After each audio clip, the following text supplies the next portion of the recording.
आदाब, मैं हूं आपके साथ निखत अली। उत्तर प्रदेश के मुख्यमंत्री योगी आदित्यनाथ को इस बार नमाज का नाम लेना भारी पड़ गया। जिस नमाज और मुसलमान का नाम लेकर यूपी के सीएम योगी आदित्यनाथ के भाषण शुरू होते हैं, आज उनसे उनके ही लोग सवाल कर रहे हैं और जवाब के मुंतजिर हैं। दरअसल इन दिनों राम मंदिर चंदा चोरी पर सीएम योगी से खूब सवाल हो रहे हैं, तो इस सवाल के जवाब में भी सीएम योगी ने नमाज को जोड़ दिया ताकि इस मुद्दे से सारे हिंदू भटक जाए और मुसलमानों पर टूट पड़े, जो सबसे आसान तरीका है, आप भी जानते हैं। लेकिन इस बार हुआ इसका कुछ उल्टा। इस बार आम लोग तो छोड़िए, इन्हीं के पार्टी वाले और संत महाराजों ने योगी आदित्यनाथ को घेर लिया और झूठा करार कर दिया। अब आपको पूरा मामला समझाते हैं। दरअसल 2 दिन पहले योगी आदित्यनाथ ने अयोध्या में लोगों को संबोधित करते हुए अखिलेश यादव पर निशाना साधा और एक बड़ा दावा किया, जिसमें कहा कि जो लोग आज राम मंदिर पर अपनी आस्था दिखा रहे हैं, उन्हीं लोगों ने अपने वक्त में हनुमानगढ़ी मंदिर की सीढ़ियों में नमाज पढ़वाई थी। क्या जामा मस्जिद में हनुमान चालीसा पढ़ाई जा सकती है? अगर नहीं तो हनुमानगढ़ी जैसे पवित्र मंदिर में नमाज क्यों पढ़वाई गई? आप खुद भी सुनिए। जो ये लोग आस्था की बात करते हैं, याद करो ना, इन्होंने तो हमारी पवित्र हनुमानगढ़ी में इन्होंने तो वहां नमाज भी पढ़वाने का काम किया था। आप सोचो,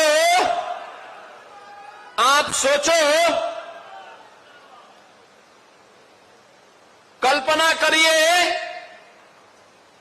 क्या कोई जामा मस्जिद में कभी हनुमान चालीसा का पाठ कर पाएगा क्या? अब इस बयान के बाद शुक्रवार को एक और बयान आया, जिसने योगी आदित्यनाथ के इस दावे पर बड़े सवाल खड़े कर दिए। ये बयान आया ब्रजभूषण शरण सिंह का, जो बीजेपी से पूर्व सांसद रहे हैं। ब्रजभूषण सिंह ने गोंडा में मीडिया में बात करते हुए कहा कि हनुमानगढ़ी में कभी नमाज नहीं पढ़ी गई, बल्कि जो लोग नमाज की बात कर रहे हैं उन्हें ये पता होना चाहिए कि हनुमानगढ़ी मंदिर के निर्माण में एक मुसलमान ने मदद की थी और आज भी उनका नाम मंदिर के शिलालेख में मौजूद है। तो सीएम योगी के नमाज की बात बिल्कुल झूठी और तर्कहीन है। आप सुनिए, उन्होंने खुद कहा है। जैसे हनुमानगढ़ी आप भी दर्शन करने जाते हैं, पुरानी बातों को फिर सामने अब लाया जा रहा है कि वहाँ पर नमाज पढ़ी गई थी। लोग नहीं, कभी नमाज नहीं पढ़ी गई, कभी नमाज नहीं वहाँ पर पढ़ी गई थी। ये गलत है। जिस तरीके से शंकराचार्य कल आए थे, उन्होंने कहा कि अगर कोई साबित कर दे तो मैं हनुमानगढ़ी जाना छोड़ दूंगा, और योगी जी को इस तरीके से झूठ नहीं बोलना चाहिए और मुद्दों से भटकाने का काम किया। देखिए, मैं किसी के बयान पर टिप्पणी नहीं करना चाहता, लेकिन नमाज हनुमानगढ़ी पर नमाज पढ़ी गई ये बात गलत है। लेकिन जो लोग नमाज की बात उठाते हैं पढ़ी गई, तो उनको मालूम होना चाहिए कि इस हनुमानगढ़ी का निर्माण एक मुसलमान ने ही कराया था। आज भी पत्थर लगा हुआ है, उसने कराया था। ये बाराबंकी का कोई मुस्लिम समाज का नाम हमें संजोग से नहीं याद है, लेकिन ये हनुमानगढ़ी का निर्माण ही कराया है। तो ब्रजभूषण शरण सिंह खुलेआम योगी आदित्यनाथ के खिलाफ खड़े हो गए हैं और इनका बयान इसलिए अहम माना जा रहा है क्योंकि अव्वल तो ब्रजभूषण सिंह बीजेपी से ही कई बार लोकसभा सांसद रहे हैं और बीजेपी के वरिष्ठ नेता है, और सबसे अहम बात यह कि ब्रजभूषण सिंह राम मंदिर आंदोलन से जुड़े नेता है और उसका एक बड़ा चेहरा है। दिसंबर 1992 को बाबरी मस्जिद विध्वंस में ब्रजभूषण सिंह का भी नाम आरोपियों में शामिल था और इस मामले में उनकी भी गिरफ्तारी हुई थी। तो ऐसे में ब्रजभूषण सिंह का ये बयान बेहद अहम माना जा रहा है, जिसके बाद योगी आदित्यनाथ पर ही सवाल खड़े हो गए हैं और वो अपने ही बयान में फंसते नजर आ रहे हैं। वहीं शंकराचार्य अवि मुक्तेश्वर आनंद ने भी सीएम योगी को नमाज वाले बयान पर बुरा घेर लिया। कहा, साबित करो कि हनुमानगढ़ी की सीढ़ियों पर नमाज पढ़ी गई। उन्होंने कहा, ये बिल्कुल झूठ है और योगी आदित्यनाथ सिर्फ और सिर्फ राम मंदिर चंदा चोरी से ध्यान भटकाने के लिए नमाज का नाम जोड़ रहे हैं। आप सुनो तो ऐसा है कि जब ये चोरी हो गई तो आदित्यनाथ जी आए अयोध्या और उन्होंने आप लोगों के सामने खड़े होकर के कहा कि मैंने एसआईटी बना दी है, दूध का दूध और पानी का पानी हो जाएगा। कहा था कि नहीं कहा था?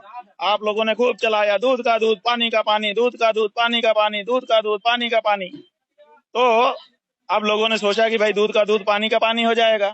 फिर वो दोबारा अयोध्या आए, उनके मन में ये डर हो गया कि दूध का दूध पानी का पानी कोई सवाल पूछ लेगा तो मैं क्या जवाब दूंगा।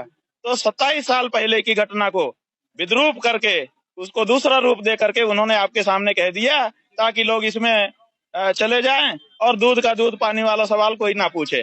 तो ये ध्यान भटकाने की उनकी टैक्टिस है। आप ध्यान भटका रहे हो, आप उनकी मदद कर रहे हो।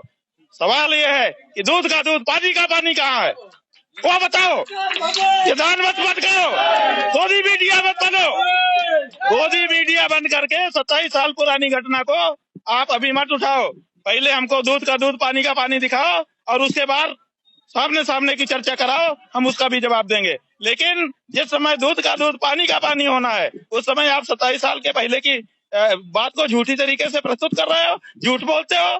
कहा हनुमानगढ़ी की सीढ़ी में कब नमाज हुई, सिद्ध करके दिखाओ, नहीं तो गद्दी छोड़ो झूठ बोलने के लिए। देश के सामने अयोध्या जी जैसे पवित्र क्षेत्र में आकर के तुम झूठ बोलते हो। इसके बाद अखिलेश यादव, जिन पर हनुमानगढ़ी में नमाज पढ़वाने का आरोप लगाया गया था, उन्होंने भी इस बयान के बाद एक्स पर योगी आदित्यनाथ को घेरा और एक लंबा जवाब दिया, जिसमें उन्होंने अयोध्या के एक संत का वीडियो पोस्ट किया, जिसमें संत ने कहा है कि नमाज कभी भी हनुमानगढ़ी में नहीं पढ़ाई गई, बल्कि इन्होंने ये दावा किया कि हनुमानगढ़ी की मस्जिद में हनुमान चालीसा तक पढ़ाई गई थी। इस वीडियो को पोस्ट करके अखिलेश यादव ने भी ये कहा कि योगी राम मंदिर के मुद्दे से ध्यान हटाने के लिए हनुमानगढ़ी को लेकर झूठ और फरेब का सहारा ले रहे हैं, नमाज का नाम ले रहे हैं। जहां जहां भाजपा और उनके संगी साथी कब्जा करके बैठे हैं, वहां वहां घोर बेईमानी, चोर, गबन और लूट हो रही है। अभी तो ये पहली परत खुली है, आगे देखिए और क्या क्या खुलता है। तो इन तमाम बयानों के बाद योगी आदित्यनाथ हनुमानगढ़ी में नमाज का दावा करके बुरी तरह फंस गए हैं।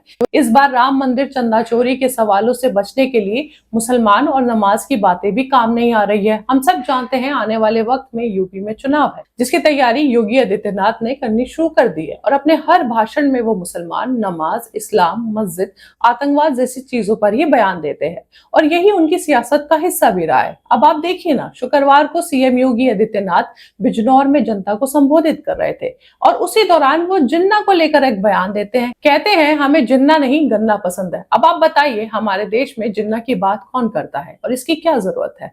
क्या आम लोगों को जिन्ना के मुद्दे से कोई फायदा है या कोई लेना देना है? चुनाव में अपने कामों को गिनाया जाता है, लेकिन यहाँ गन्ना और जिन्ना की बातें हो रही है जिसका कोई मतलब नहीं है। मस्जिद, मुसलमान और नमाज की बात हो रही है और इस बार यूपी चुनाव का सबसे बड़ा मुद्दा तो पहले से ही खड़ा है कि राम मंदिर चंदा चोरी में शामिल लोगों को जेल भेजा जाए, लेकिन इस पर बीजेपी के पास कोई जवाब नहीं है और अब तो पार्टी के ही लोग खिलाफ खड़े हो गए हैं। वहीं नरोत्तम मिश्रा का मामला भी याद होगा आपको, बीजेपी के मंत्री हैं जो मुसलमानों के खिलाफ जमकर जहर उगलते थे।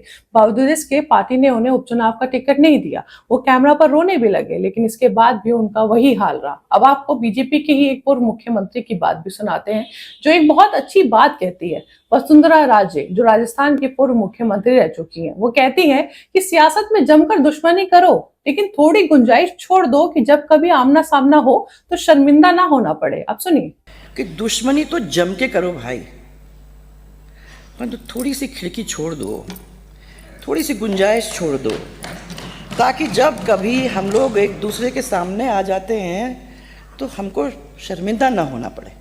और आखिर में यही हम भी कहेंगे कि सियासत में नफरत इतनी फैलाइए कि उसे काबू किया जा सके। और अब सवाल सिर्फ हनुमानगढ़ी में नमाज पढ़ी गई है या नहीं पढ़ी गई है नहीं है, सवाल सियासत में सच और झूठ का भी है। अगर कोई दावा किया जाता है और सरेआम जनता के सामने किया जाता है तो उसका सबूत भी होना चाहिए। और जब अपनी ही पार्टी के नेता, राम मंदिर आंदोलन से जुड़े चेहरे और बड़े संत उस दावे पर सवाल उठाने लगे तो जवाब देना भी जरूरी होता है। राम मंदिर पर सवाल उठा तो नमाज से जोड़ देना एक मुद्दे को मजहबी रंग चढ़ाने जैसा है। इसलिए इस बार योगी आदित्यनाथ अपनी ही बातों में बुरी तरह फंस गए हैं। लेकिन इसमें कोई हैरानी नहीं होगी कि आने वाले वक्त में अपने अगले किसी भाषण में योगी आदित्यनाथ फिर से नमाज और मस्जिद का जिक्र करे और राम मंदिर के मुद्दे को फिर किसी नए दावे के साथ जोड़ दे। लेकिन अब फर्क ये है कि सीएम योगी की सियासत के खिलाफ उन्हीं के पार्टी के लोग खुलकर सामने आने लगे हैं, जो यूपी चुनाव में एक नया रंग ला सकता है। अब आप इस खबर को कैसे देखते हैं, अपनी राय हमें कमेंट बॉक्स में बताइए। हमारे चैनल मिल्लत टाइम्स को सब्सक्राइब कीजिए। अभी के लिए इजाजत दीजिए, बहुत बहुत शुक्रिया। अगर आप चाहते हैं कि मीडिया के मैदान में हमारी कोई आवाज़ बने, मिल्लत टाइम्स मजबूत हो और इसी तरह आज़ादी के साथ ये इदारा काम करता रहे, तो आपको इसकी मंथली मेंबरशिप और सब्सक्रिप्शन लेनी होगी। ज़्यादा नहीं, महीने में 99 या 299 की भी आप मेंबरशिप लेंगे, ये इदारा मजबूत बनेगा। आपकी आवाज़ को इसी तरह मिल्लत टाइम्स उठाता रहेगा।